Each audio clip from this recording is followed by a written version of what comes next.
टाकली आहे लोहार समाज.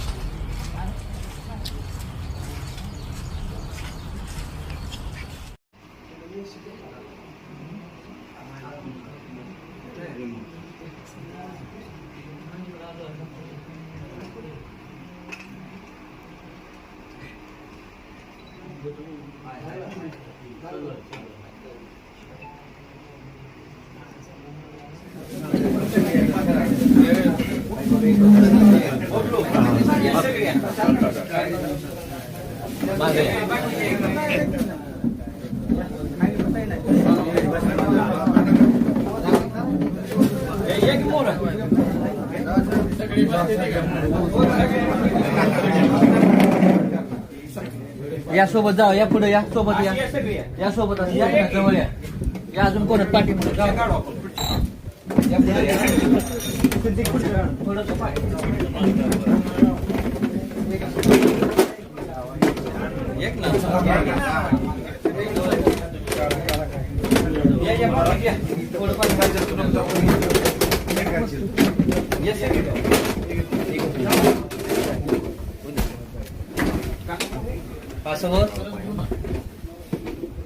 पंढरपूर या ठिकाणी आबांचा सत्कार करण्यासाठी आलेलो आहे.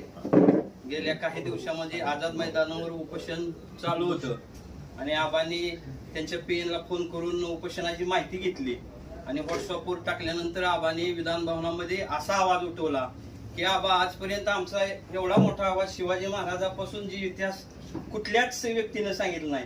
ह्याच्या अगोदर लोहार समाजासाठी विजयसिंह मोहिते पाटील साहेबांनी एक मोलाचं सहकार्य केलं होतं. त्यानंतर आबा तुम्ही आणि माळशिरस तालुक्याचे माजी आमदार राम सातपुते साहेब या तिन्ही व्यक्तीने आमच्या समाजावर इतकं ऋण केलेलं आहे की तुम्हाला 2 शब्दामध्ये ते बोलून फिटणार नाही. म्हणून आम्ही आज सोलापूर जिल्ह्यातील लोहार समाजाच्या वतीनं आम्ही तुमचा छोटासा सत्कार करतो. परंतु आबा, एवढ्यावर आम्हाला थांबून चालणार नाही. तुम्ही जरी सत्तेत नसला तर तुमचे निगडीचे संबंध मुख्यमंत्री साहेब असतील, एकनाथ शिंदे साहेब असतील, तुमचं सर्व पक्षीय म्हणून आमदार म्हणलं तरी काय हरकत नाही, कारण तुमचा आबा एवढा सर्व मंत्र्यांना लढाय. तर तुम्ही फक्त आमच्या समाजाची मुख्यमंत्र्यांसंग मिटिंग लावून प्रश्न मांडावा. आणि आबा, आज तुम्ही तुमचं आम्ही बघतो, तुम्ही ट्रॅक्टरचा उसाच्या ट्रॅक्टर पासून आमदार झाला, याचं सर्व जिल्ह्यालाच कौतुक आहे. परंतु आमचा गोळा बाबा लोहार समाजाचा सुद्धा एखादा व्यक्ती सोलापूर असेल, पंढरपूर असेल, या ठिकाणी नगर अध्यक्ष एखादा कॉप्ट करून, पंचायत समिती सदस्य एखादा कॉप्ट करून, हा लोहार समाजाचा सुद्धा मुलगा तुमच्यासारख्या, तुम्ही खूप मोठ्या खुर्चीवर आहे, पण माझा समाज सुद्धा एखाद्या बारक्या खुर्चीवर बसवावा अशी मी तुम्हाला विनंती करतो आणि आमचा छोटासा सत्कार तुम्ही स्वीकारा.